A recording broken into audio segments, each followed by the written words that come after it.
Starting today on The Rest is History, the epic tale of Peter the Great, the Tsar who made Russia into a superpower. And today, astonishing stuff. We've got sibling rivalry. We've got people being chucked onto pikes. We've got people being stamped and crushed into bloody pulp. Brilliant story. Enjoy it.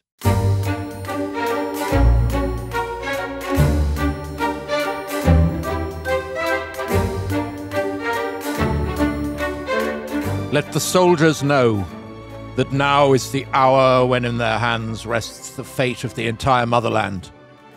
Either Russia will fall, or she will be reborn. My soldiers, you are not armed and drawn up to fight for Peter.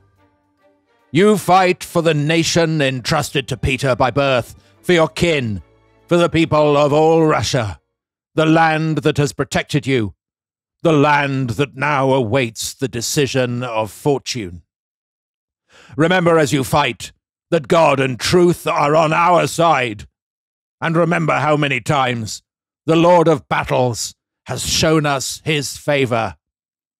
And know this of me, of Peter, that on my life I set no value, as long as Russia may live in piety, in prosperity, and in glory.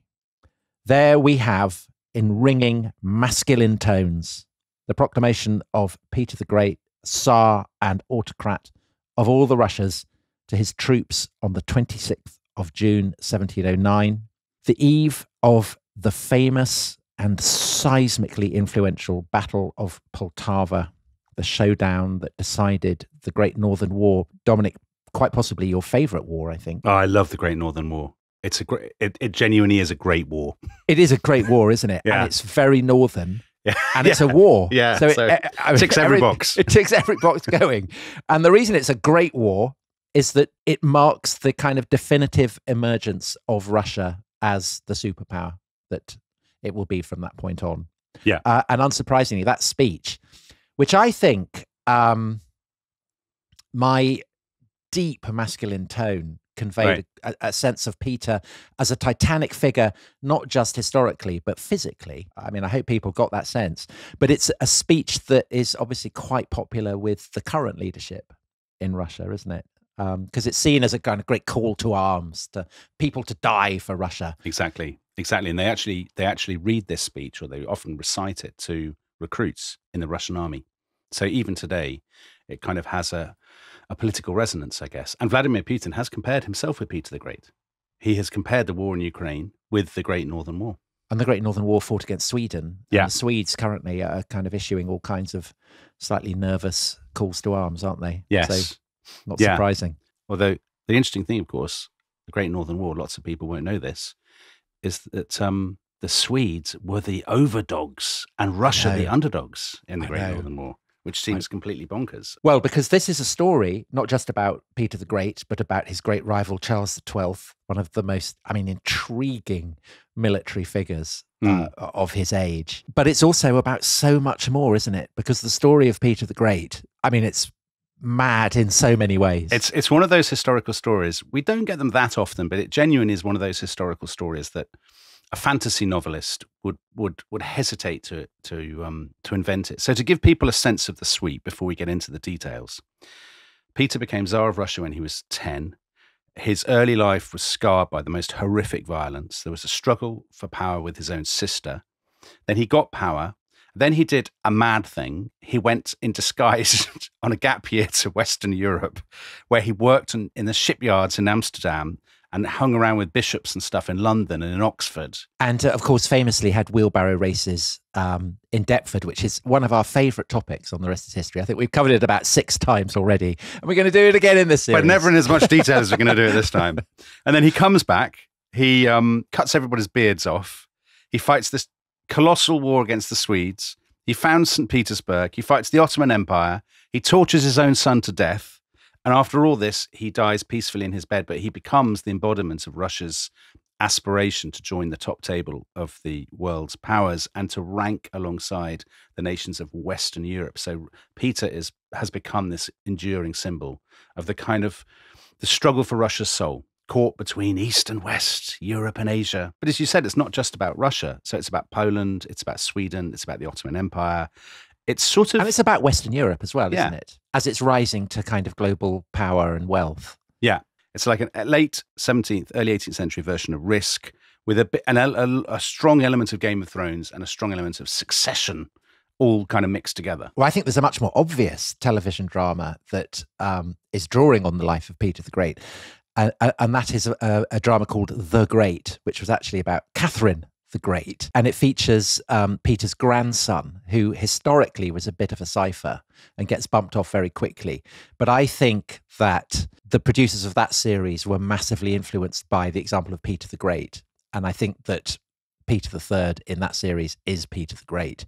And there's a lot of cavorting with dwarves, he has kind of cohorts of pals who are getting up to all kinds of unspeakable business. And he's always going, huzzah, in a loud voice. Perfect. Nicholas Holt. There's going to be an awful lot of that in this series, it's fair to say. All right, well, let's get into the man himself. So Peter's born in Moscow at 1 o'clock in the morning on the 30th of May, 1672. And he is the son of the second Romanov Tsar, Alexis, and his wife, Natalia Narishkina. And Peter's defining physical characteristic is that he's incredibly tall. And he was a very big baby. And we actually know exactly how big, because what they would do is they would kind of paint an exact reproduction of the baby, life size, on a board with an image of St. Peter on it. So you can kind of measure this image and you know exactly how big the baby Peter the Great was. And there's all kind of bells ringing in Moscow. There's cannons firing to celebrate the arrival of the Tsar's son. So Moscow is also a kind of character in this story. So Moscow is at this point, it's a few centuries old. It was founded in the late 12th century. What had happened is that the Mongols had swept over what is now Russia. And amid the chaos, the Principality of Muscovy, or Moscow, had risen and swallowed up its neighbors, a bit like kind of Rome, I suppose, in the Italian peninsula, had become the sort of defining power of the area, of the region. And so by now, it's a city of about 200,000 people, mainly out of wood. So it's always burning down, isn't it? Always burning down. Just kind of basically every 5 years. And European visitors say, basically, it's a pretty terrible place. It's full of fires. It's full of plague. It's very dangerous. The streets are full of kind of footpads and beggars and whatnot. But there's a kind of exoticism to it even then. So the culture of Moscow, of Muscovy, is this really interesting fusion of the legacy of Kievan Rus, the kind of the semi-state that Harold Hardrada visited a few weeks ago, that had been established by the Vikings when they'd gone east. And it's that, and it's the Mongols' golden horde that has swept over it. But above all, orthodoxy. So it sees itself as carrying, the sort of precious gift of Christian orthodoxy, especially after the fall of Constantinople in 1453. So it's come to call itself the Third Rome. The Third Rome. So we have basically inherited the flame from Constantinople that they had inherited from Rome, and we are keeping it alive. And Muscovy has expanded and expanded. By 1547, the Grand Prince Ivan IV, who we know as Ivan the Terrible, had crowned himself Caesar, not just of Muscovy, but of what he called all the Russias. So now you have people talking about Russia. In other words... And Caesar is Russified to Tsar. To Tsar, exactly. So he did that in the late 16th century. But by the late 17th century, so by 1672, when Peter the Great is born, Russia is now the largest country on earth. It has expanded at a colossal rate. So at this point, they've already gone all the way across the forests of Siberia, largely uninhabited, all the way to the Pacific. They've gone down to the Caspian Sea, and they're obviously very, their borders go as far as basically Eastern Europe. So it's a huge country, by far the biggest on earth, but it is a kind of lumbering, weak giant. I think that's how most people perceive it, because it's surrounded by enemies, all of which you would think are more, are more deadly, more powerful, more impressive. So there are three countries in particular that will play a massive part in this story. So to the west of Russia, you have a country that is very dear to the hearts of members of the Rest is History Club, and it's the Polish-Lithuanian Commonwealth. Very exciting. They'll be cheering in the streets of our Discord.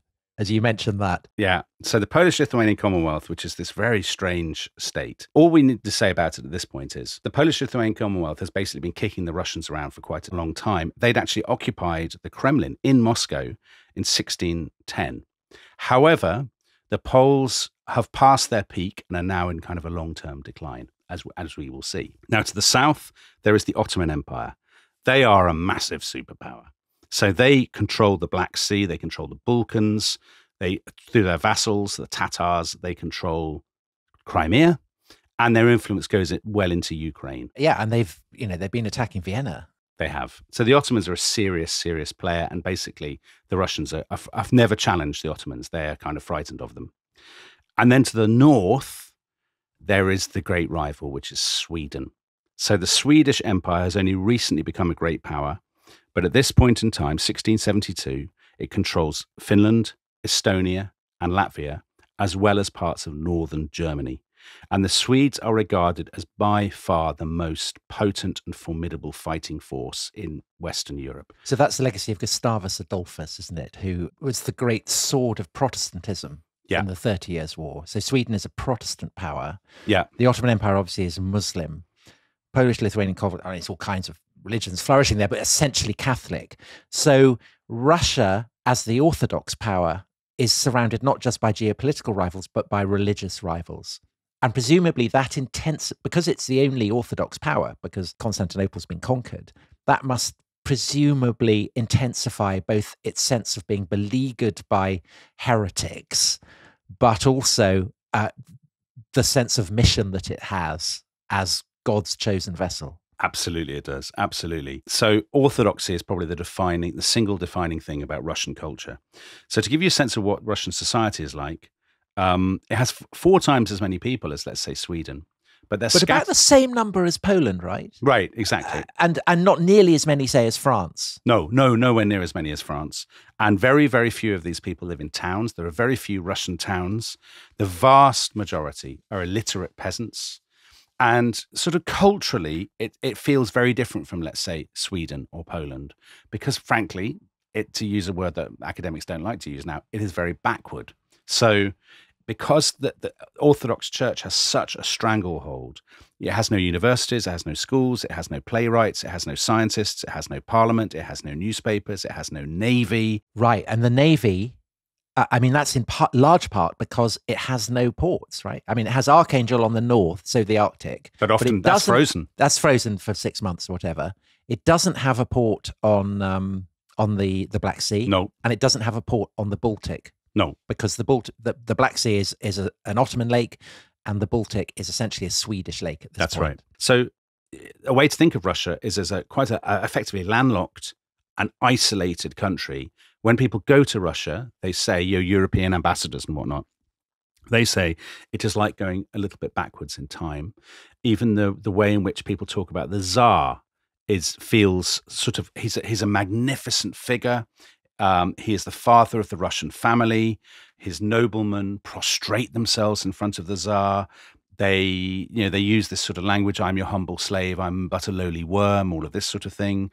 If you talk to the Tsar, you have to use his full official title at all times, and you can never repeat what the Tsar has said to you. There is this sort of pervasive culture of conservatism and deference, I guess.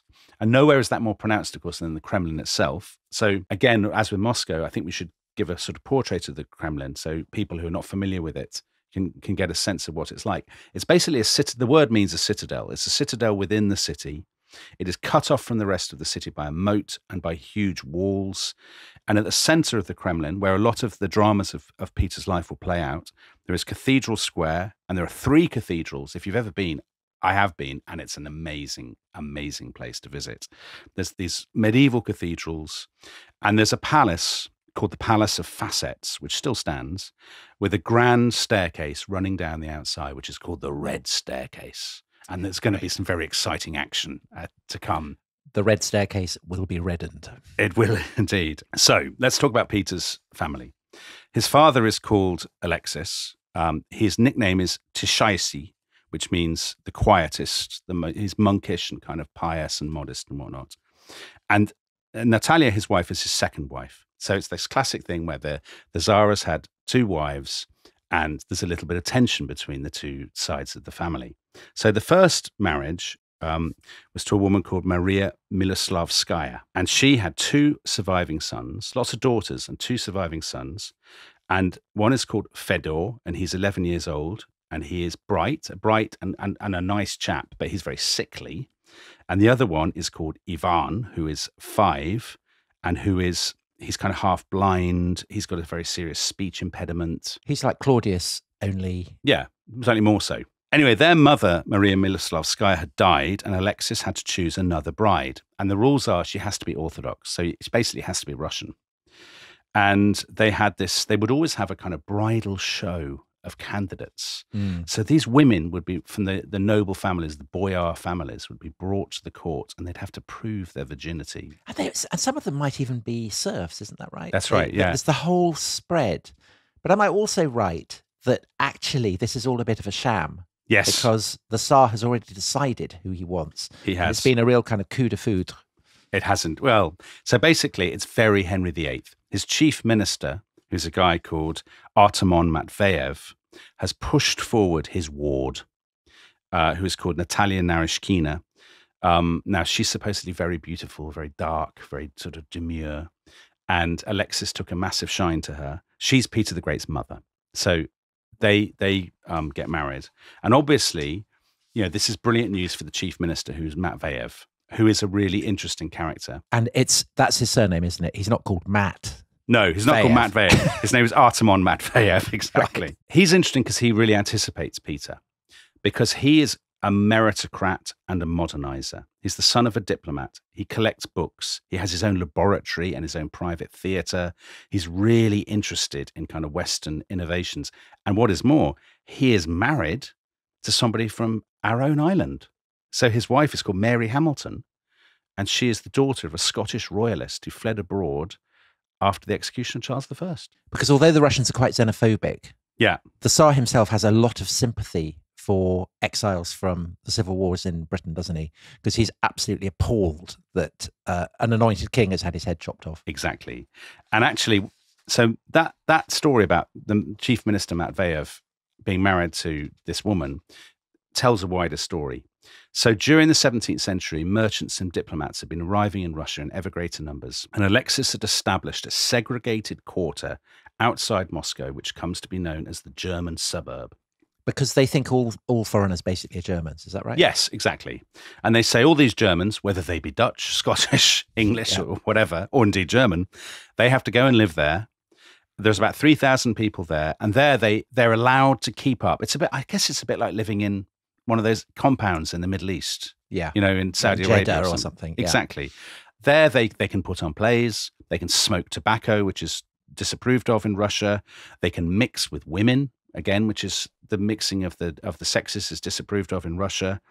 And we know that their influence is spreading outside, that people are copying them, because when Peter was 3 years old, Alexis had to give a rollicking to his courtiers and said to them, stop adopting German customs, stop cutting your hair and wearing hats of foreign design. So the Russians take all this stuff, which seems so comical, they take it incredibly seriously. If you turned up smoking and wearing a foreign hat, you would be in enormous trouble with the Tsar. But also with the Orthodox Church, because for complicated reasons that I'm not entirely sure of, they've essentially see the smoking as and foreign hats as anathema to God. Yeah, that's right. Literally. Yes. Or indeed being clean shaven. So yeah, even worse. That would be regarded as very poor behavior. Now, there are hints that Peter's mother, Natalia, also likes this fascination with Western habits, that she's probably got this from Matveyev because she's been spending so much time in his house. So she clearly doesn't really like the atmosphere of the Kremlin, which is all bells, incense, beards, patriarchs. Dark corridors. So when Peter's a little boy, he and his mother spend most of their time outside the city.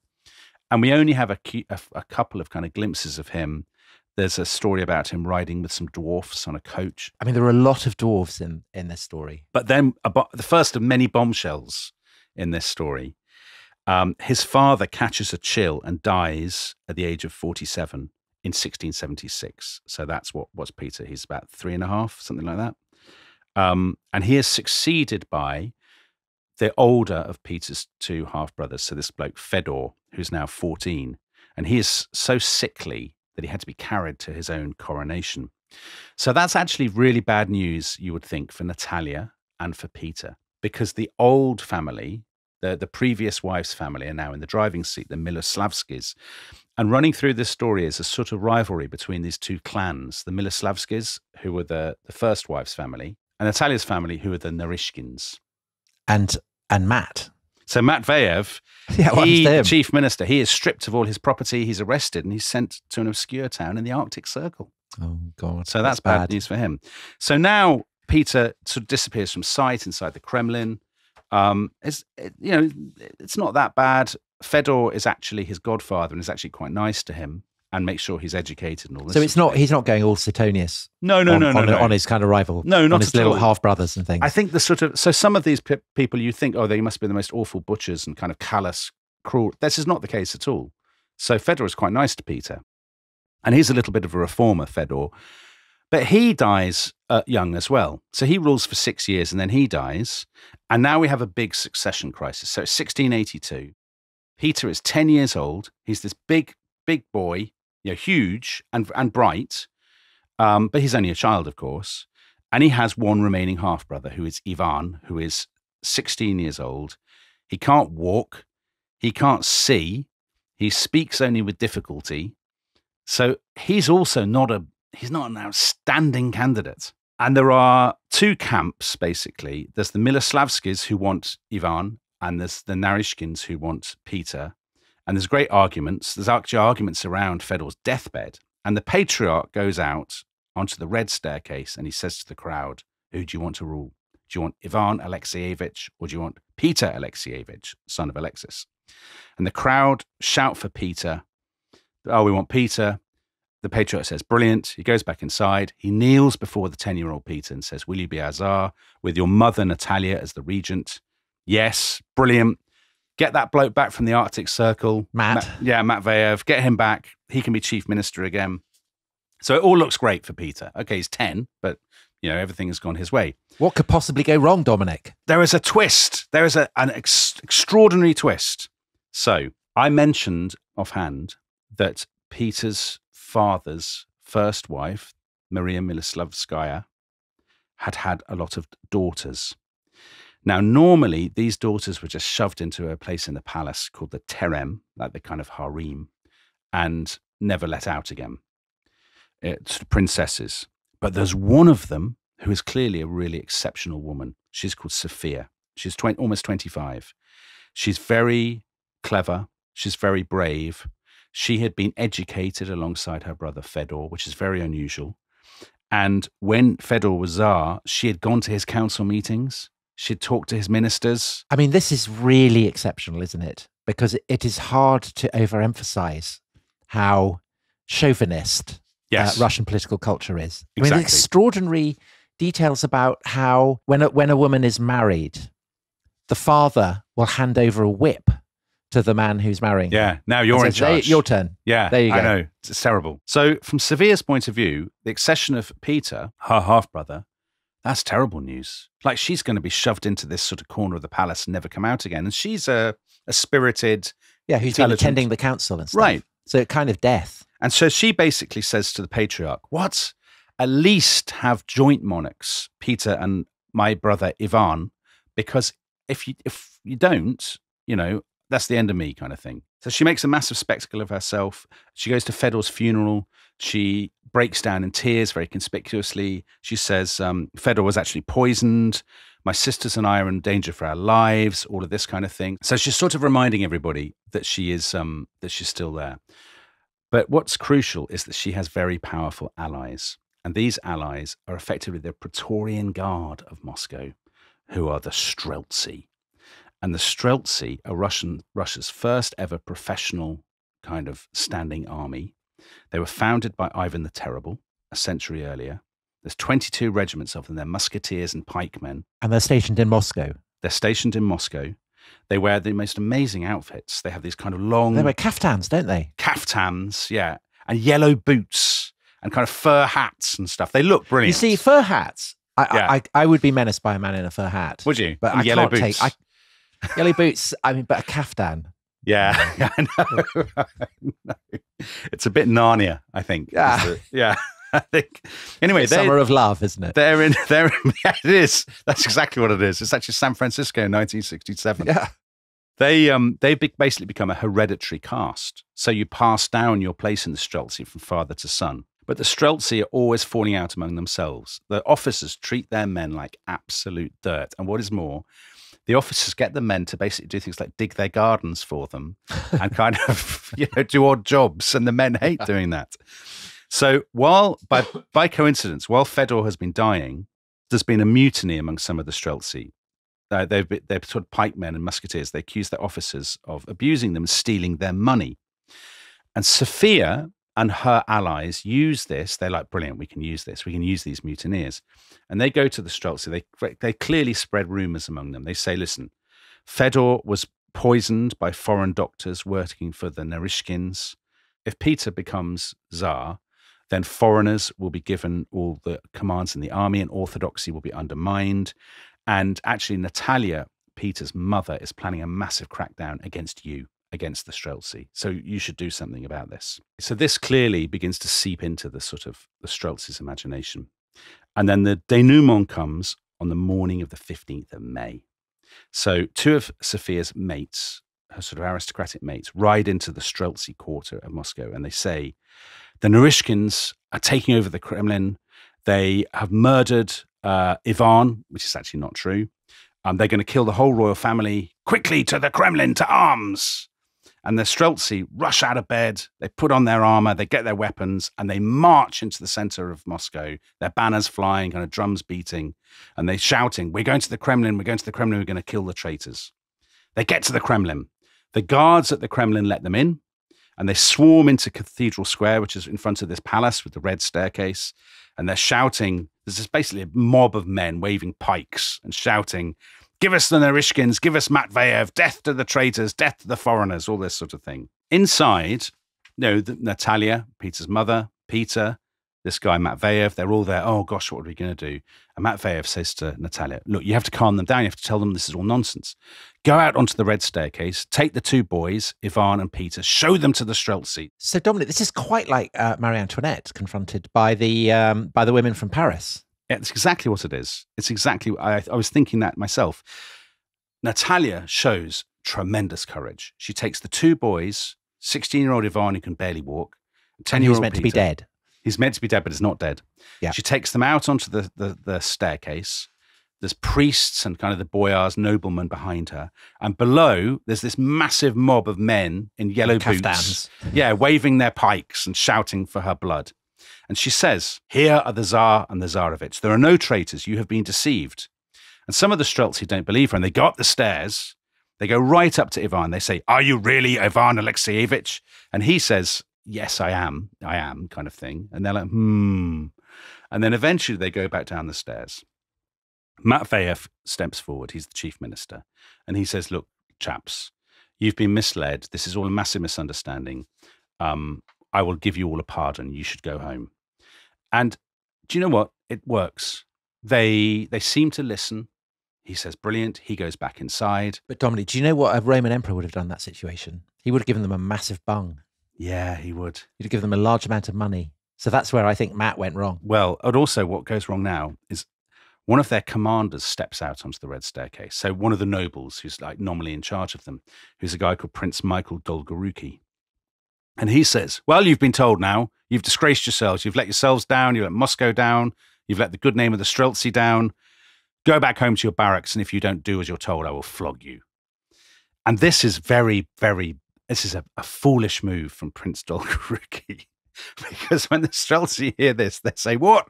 Oh, actually, we're not going to, no, forget it. The mutiny is back on. They charge up the stairs, they grab him, and they throw this bloke over the balustrade onto the pikes of the men below. So he's impaled on the pikes. Well, that's him told. Yeah.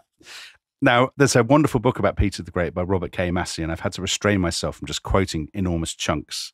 But it's one of my He really goes for it in this passage.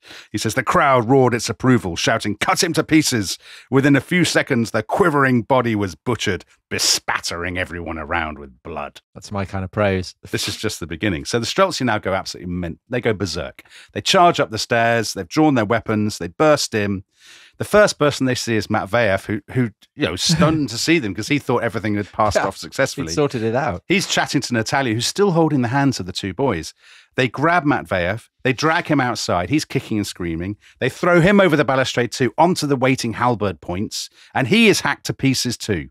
So the square is covered with the bloodied pieces of Prince Dolgoruki and this bloke, the chief minister. And now the Streltsy are like, well, in for a penny, in for a pound. So now they really kind of turn it up to 11. And what about Natalia and Peter and Ivan? Well, she's there quivering with the two boys while the Streltsy are charging into the palace around them. They're basically in a corner, kind of sobbing, terrified. And the weird thing is that they're almost ignored. The Streltsy are just like, let's go through the palace and kill everybody. So they do what you would always do in this situation. I think you round up the dwarves. They round up the court dwarves and they say to the dwarves, if you don't tell us where the Narishkin family are, all the members of the Narishkin clan, we will kill you. So the dwarves rather let that good name of dwarves down, I think, because they do betray a lot of the Narishkins. No, but I think you're being very harsh there on the dwarves. I mean, what would you do in that situation? I'd have thrown my lot in with the Streltsy hours before, I think it's fair to say. Yeah, I would. So the Streltsy are kind of rampaging through the palace. They're thrusting pikes into the cupboards and stuff to try in case there's anyone hiding there. To quote Robert K. Massey again, those who were caught were dragged to the Red Staircase and thrown over the balustrade. Their bodies were dragged from the Kremlin through the Spassky Gate into Red Square, where they were tossed onto a growing pyramid of dismembered human parts. So this goes on all afternoon. They're just killing dozens of people. And at nightfall, at last, the Streltsy get tired. It's quite tiring work, I think, hacking people to pieces with a pike or something. So they get tired and the violence begins to die down. But, Tom, the whole crisis is far from over, and we'll find out what happens next after the break. Thrilling. So if you want more violence, more bits of people being chopped into pieces, don't go away.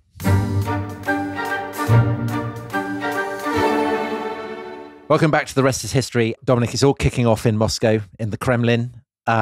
We are May 1682. The Streltsy, these guys in yellow boots, kaftans, furry hats, have stormed the Kremlin, and they're basically chopping people that they don't like into little pieces.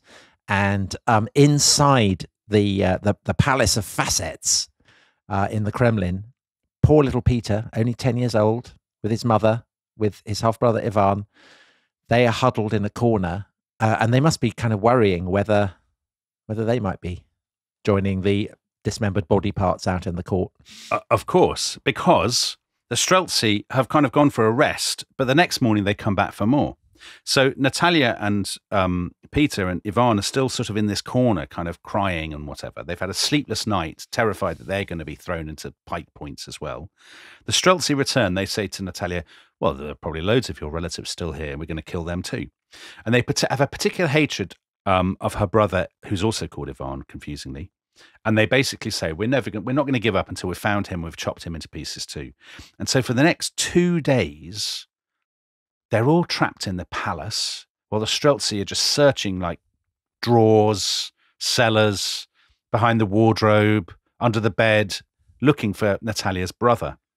And eventually the Streltsy say, oh, this is ridiculous now. This has got massively out of hand. Look, if you don't give up your brother, we will kill everybody. We will literally kill everybody in the palace, including the royal family.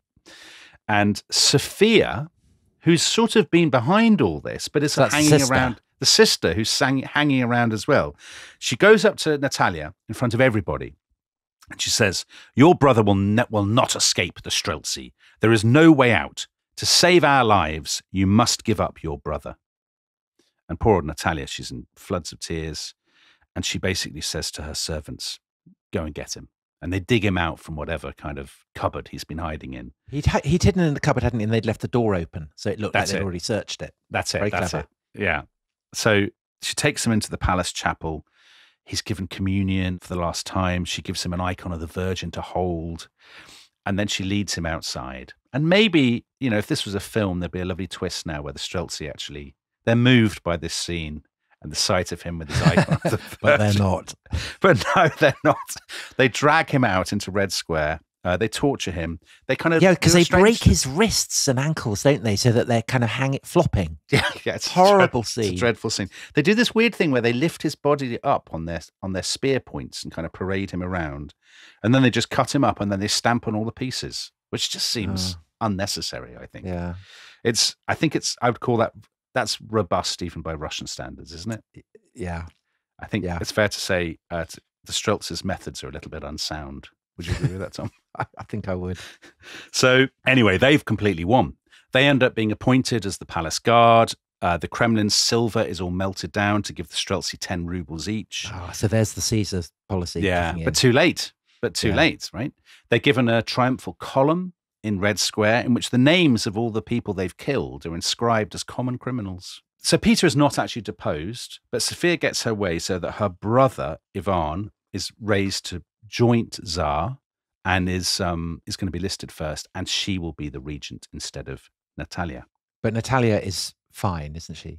Yeah, she's not executed or anything like that. No. So there's a coronation 2 weeks later, joint coronation of Peter and Ivan. And this gives you a sort of sense of Russia's culture at the time. So they are crowned with a thing called the Golden Cap of Monomaque, which is a sort of skull cap ornamented with gold and pearls and trimmed with fur. And it's got a golden cross on the top. And the legend has it that this was presented to Vladimir II of Kiev by the Emperor Constantine IX Monomachus. And, you know, this is obviously, I mean, this is actually nonsense. It probably wasn't. But the claim is that this is the incarnation of Moscow's role as the Third Rome, that this is a kind of symbol of its lineage, I guess. But interestingly, this is the last time that cap, which still exists, this is the last time that cap is ever used to crown a Tsar, because for Peter, this whole business has been so traumatic and so defining. He's seen about 40 of his relatives slaughtered in the most horrendous circumstances. And he, even as he's being crowned, I think he's burning with this tremendous hatred of the Streltsy, but also of what they represent, which is precisely this: Russia's medieval past, its heritage from Constantinople, what he sees as its kind of barbarism and superstition. So kind of icons with candle wax dripping down them and all of that. A golden icon kind of glimmering in the murk. Yeah. With smoke from candles in front of it and men with gigantic beards chanting. This, which a lot of people find very attractive about Russian culture and is part of the sort of slightly Orientalist fantasy of Russia, Peter despises this. He says, actually, well, I reality. think fair enough, to be honest. Yeah, because just off camera are a load of blokes with pikes kind of chopping my relatives into pieces. Jumping up on the kind of body parts. Exactly. So I think this is the world that he is determined to destroy, and this becomes a defining feature in his life because he's had this, you know, this horrendously upsetting experience when he was just 10 years old. Anyway, so he's slightly out of the picture because Sophia is now the mistress, I think you could say, of Russia. Now, unfortunately, we have only really one good description of her, and it came from the French envoy. And he wrote an unbelievably, I don't think you could get away with this now. He said, it's not gallant. It's not at all. He really lets France's traditions of chivalry down. So Theo, close your ears. He wrote, her mind and her great ability bear no relation to the deformity of her person, as she is immensely fat, with a head as large as a bushel, hairs on her face and tumours on her legs.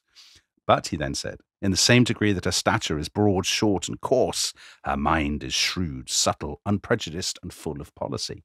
So she is an impressive person. Peter himself later says that she's physically very prepossessing. I mean, this is kind of years on. And also, I mean, maybe the very fact that is the only description of her implies that actually she can't have been that repulsive, or others would have commented on it. I like the fact that you're defending Sophia's... Well, I quite like her. Yeah, I do too. I think she's very impressive. She's a figure of some glamour. So she has two very impressive lieutenants. She has a new Streltsy commander, who's a guy called Shaklovity. And her chief ally is a man called Prince Vasily Vasilyevich Golitsyn. So the Golitsyns are one of Russia's most prominent noble families. And this guy, Golitsyn, is becomes her chief minister. And he later on becomes one of Peter's great antagonists. And yet Golitsyn as well is a kind of westernizer. So he's fluent in Latin and Greek. His palace in Moscow is full of kind of Western artworks and German maps and Venetian mirrors and things. He's a huge admirer of Louis XIV. He's sort of saying, "Oh, we should really modernize ourselves. We should have religious tolerance. We could emancipate the serfs. We could have a new army." All of this kind of stuff. And so, actually, he and Sophia, who are the kind of villains in the Peter the Great story, they run Russia really well for the next kind of decade or so. And it's mad, isn't it, that a woman is in a position of power in Russia when you think of how institutionally and culturally sexist it is. Yeah. It's mad, and it's a massive tribute to her political deftness, isn't it? To her dexterity. Because actually Russia is, in the next few years, is quite quiet. Golitsyn, however, he gets sort of trapped by foreign policy. His big achievement is he negotiates a treaty with the Polish-Lithuanian Commonwealth after years of war that gives Russia a lot of territory, including Smolensk and Kiev and eastern Ukraine. So this is the first time that Muscovy gets its hands on Kiev. Exactly. But the price for this treaty is the Poles say, well, you have to join in with us and our allies, who are the Habsburgs and Venice, fighting the Ottomans. That's the price. And Golitsyn said, well, fine. I mean, I don't really want to fight the Ottomans, but we will. We'll attack the Khanate of Crimea because, that's an Ottoman vassal and that's kind of doable. And as we will see, this becomes a decisive moment in the story of Sophia and Golitsyn. Now, meanwhile, before we come to what happened about that, let's look at what's been going on with Peter. So Peter's only 10 years old. He is kind of just a figurehead. He's always been dragged out for banquets and things to meet ambassadors. And the ambassadors write reports of him. They always say, oh, he's a very likable lad. He has a frank and open face.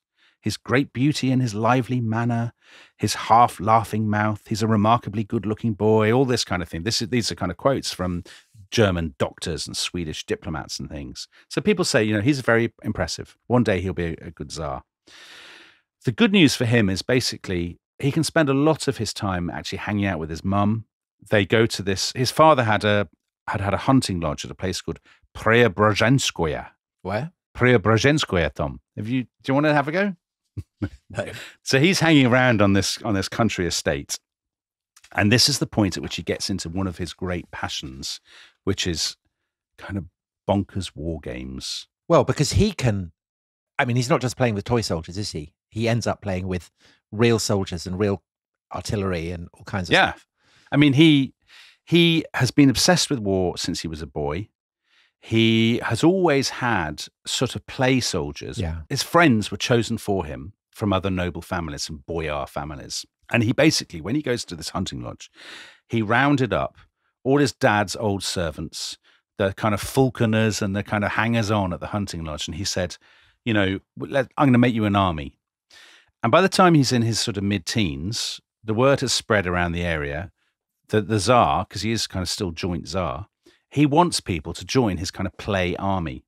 And so loads of young men turn up at this estate, some from noble families, some who are serfs, some who are grooms, all of this kind of thing. If you're 20 years old and you want a bit of a laugh, you turn up at this place because also, of course, it ingratiates you, of course, with the Tsar.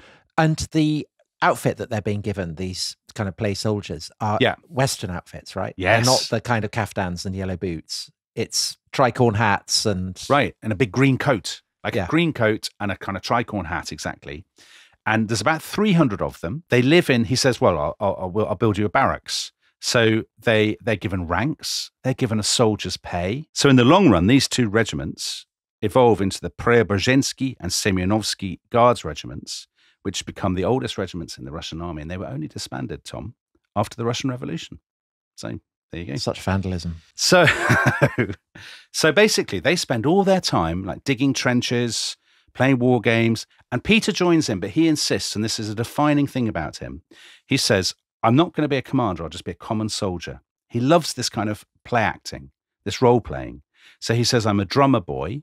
And every now and again, he gives himself a promotion. So he advances slowly up the ranks. Becomes a bombardier, doesn't he? He becomes a bombardier. But they do really matter. I mean, when we say they're kind of play soldiers, they spent a whole year building a fort and then they held a siege attacking it with cannons. And Peter playing on his drum. Yeah. But can I just ask, that thing of Peter not promoting himself over the heads of people who might be better qualified than him. Yeah.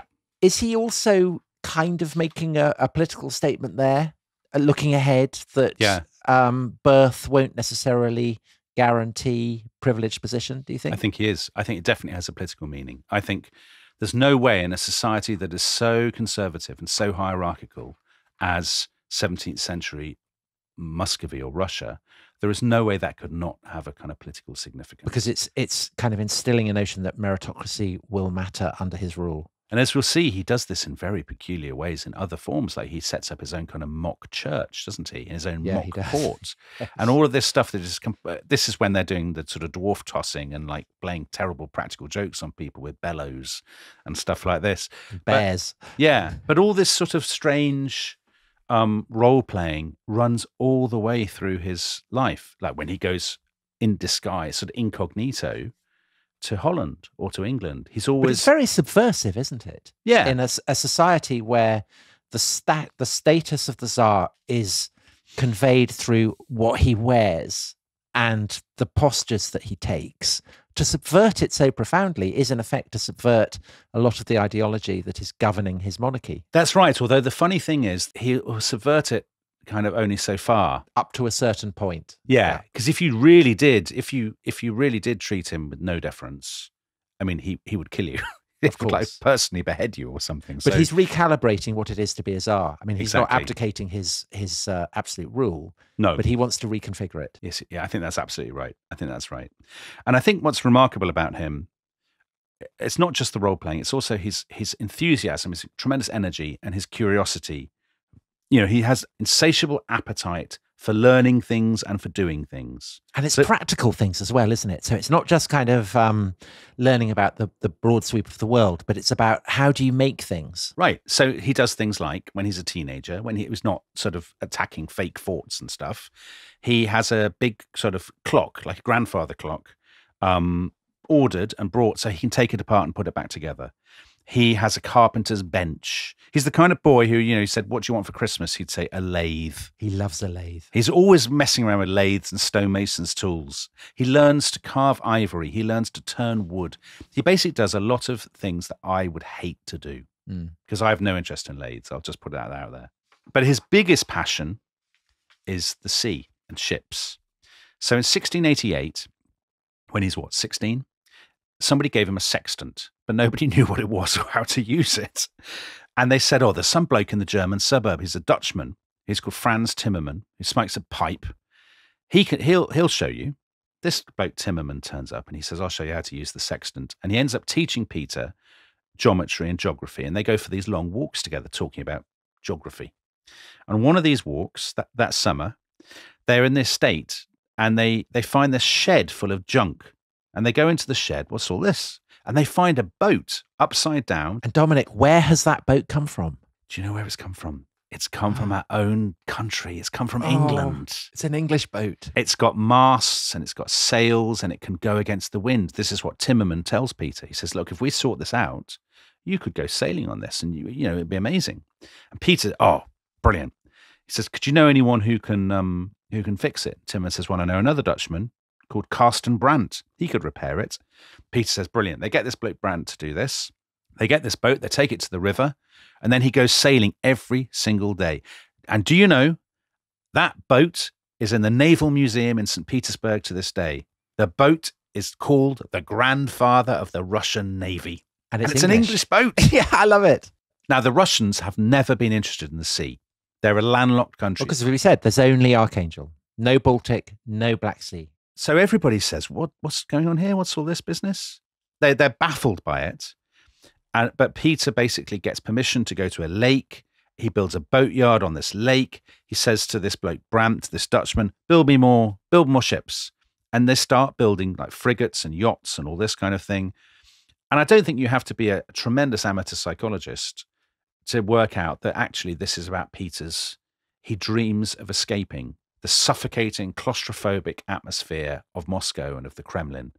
And the sea, the salt, the breeze, all of that stuff, that's his dream. Presumably the fact that his accomplices in this are both Dutch and that the ship is English, it means specifically that he's looking westwards. And it's around this time, isn't it, that he starts signing his name Petrus, so the Latin form of Peter. And of course, he's learning Dutch from speaking to these Dutchmen. So he is starting to look westwards in a way that no Russian leader had ever done before. And a lot of people are very concerned about this. And actually, his mother, among them, she says, what's he doing? He's hanging around with all these Dutchmen in boats. He needs a good Russian wife. And so they have a kind of one of these bride shows. They assemble the candidates at the Kremlin. She picks one for him. He says, I don't care who you pick. I'm not interested. And she picks this 20-year-old girl called Eudokia Lopukina, who's from a kind of conservative Moscow family. So what's her take on lathes and Dutchmen? She hates a lathe. She loathes a Dutchman. She hates a boat. Robert K. Massey describes her as pink, hopeful, and helpless, which is a very nice description. Anyway, she and Peter, they clearly do have a relationship of sorts because they end up having a son, Alexis, but they don't really get on at all. When he's away on his boats, he never writes to her. She has a second son who dies as a baby. Peter doesn't even bother turning up to the funeral. He basically has no real interest in Eudokia at all. And as we shall see, the story does not end very well. Anyway, so he married Eudokia in 1689, January 1689, which is the year he turns 17. And sort of halfway through the year, his mother says, stop messing around with your boats, come back to Moscow. We've got a chance now to get rid of Sophia and Golitsyn and regain power, and you can take your place as the rightful, unchallenged master of Russia. Because, remember we'd said, as a price for that deal with the Polish-Lithuanian Commonwealth, Golitsyn had said, I'll go and have a crack at Crimea. Well, that went horrendously badly wrong. The first expedition they did in 1687, they didn't even get there. They got halfway through Ukraine, and then they basically gave up and went home. The Tatars, who are the masters of Crimea, are always raiding Ukraine. They take loads of prisoners and slaves and stuff. Very humiliating for the Russians. In the summer of 1689, Golitsyn had a second go, an absolute shambles and a disaster. They got stuck on the isthmus that connects Crimea to kind of mainland Ukraine, and they had to retreat with about 20,000 people killed and 15,000 people taken prisoner. And so, Dominic, at this stage, the geography of Russia is working against the Russians because they don't control all of it. No. So the classic thing, you find yourself marching for days and days across featureless steppes. This is happening to them. Anyway, Golitsyn and his bedraggled kind of remnants get back to Moscow and they declare victory. They say, well, we've won a tremendous victory against the Tatars. We're delighted with ourselves. Peter refuses to go to the kind of victory party. He says this is obviously nonsense. And it's clear that because he's 17, because he has the kind of the pretend army now. Yeah, but how pretend is it? Exactly. There's growing tension. And Sophia's allies say to her, in fact, the guy who's the commander of the Streltsy, this guy, Shklovity, he says to Sophia, if you don't strike against Peter now, you have to kill him now, because otherwise he will strike against you. But she hesitates. She doesn't want to lose the moral high ground. And then on the 7th of August, she gets a note, an anonymous note, saying that Peter is going to attack you. He's going to attack you with his boy soldiers and kill you. Now, no one really knows where this note is from. But she sort of panics and she orders the Streltsy onto kind of full alert. Meanwhile, some of Peter's mates say to him, Sophia's going to strike against you. She's mobilized the Streltsy. So I think what's clearly happened is that people behind the scenes have been stirring up trouble and sort of turning the two against each other. And they say, you must flee for your life. So Peter and his friends do flee for their lives, and they flee to the most important and the holiest of all Russian monasteries, which is called the Trinity Lavra of St. Sergius. So this is about 40 miles outside Moscow. And he holes up in this monastery with his friends, basically issuing proclamations saying, I'm the Tsar, my sister is and the Streltsy have been plotting against me. She's saying the same about him. And Dominic, the salient thing about the monastery isn't just that it's very holy, but also that it has a massive walls, right? Exactly. You can't storm it. It's effectively impregnable. It's like a fortress. So you have this weird situation all the way through August where Sophia is in the Kremlin. Peter is in this monastery. They're both describing the other one basically as a traitor, or are they planning a coup against me? All of this kind of business. And it reminds me a little bit of in a sort of much more protracted form, of the coup against Mikhail Gorbachev in 1991, where, the coup plotters had seized Moscow, but they weren't very powerful. You could see they weren't really up for it. They'd mobilized some of the army, but it was all very uncertain. And hour by hour, if people who remember that coup, the momentum was shifting away from them towards Boris Yeltsin. So Peter in this is Yeltsin. So at first you think, oh, well, he's fled to the monastery. Sophia's clearly going to win. But actually, because she doesn't manage to move against him over time, momentum moves more and more towards him. Lots of people are going to the monastery and saying, actually, I'm on your side, mate. I'm and is that you. Also reflecting the fact that, of course, Sophia is a woman? Yes. Whereas Peter is a strapping lad who enjoys playing with soldiers. I'm sure. No doubt at all. So in early September, she decides to break the deadlock. She goes off to the monastery, and actually it's blocked by musketeers, the road. And they say, look, Peter's not going to see you. He doesn't want to see you. You've got to go back to Moscow. She goes back to Moscow. She goes back to the Kremlin. She has a massive meltdown, floods of tears, raging. She says, oh, Peter and his family, the Narishkins, they're going to kill us. It's all a disaster, all of this kind of thing.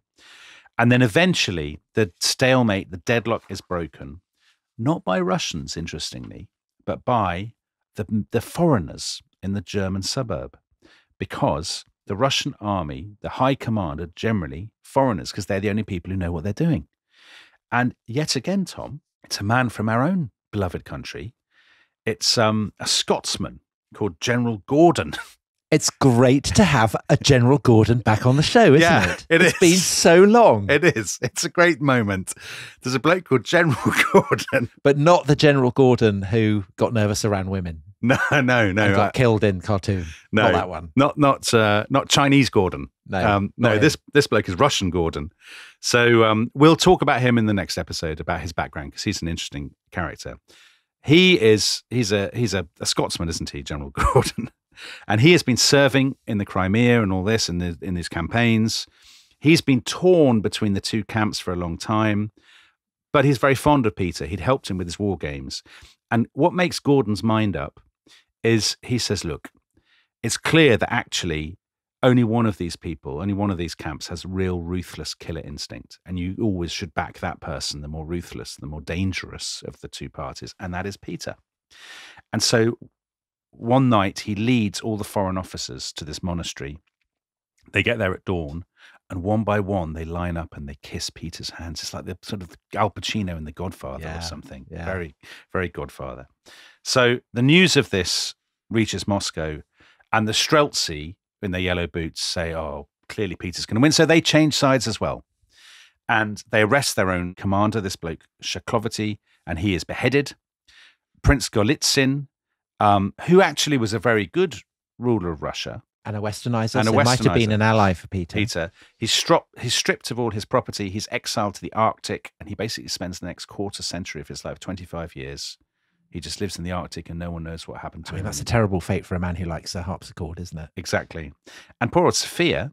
I mean, we're quite fond of Sophia, aren't we? Yeah. She was exiled to a convent, and she lived there for 15 years and was never seen in public again. But I mean, it could have been worse, because she doesn't have her head shaved. She doesn't get given a kind of new name because she hasn't been made into to become a nun. No, she just has to hang out with nuns, but she has to hang out with nuns, but she has a certain degree of kind of independence. A little bit, yes. For now, because we will see what happens later on. So now Peter, only when she's safely gone to this convent, does Peter ride into Moscow in triumph.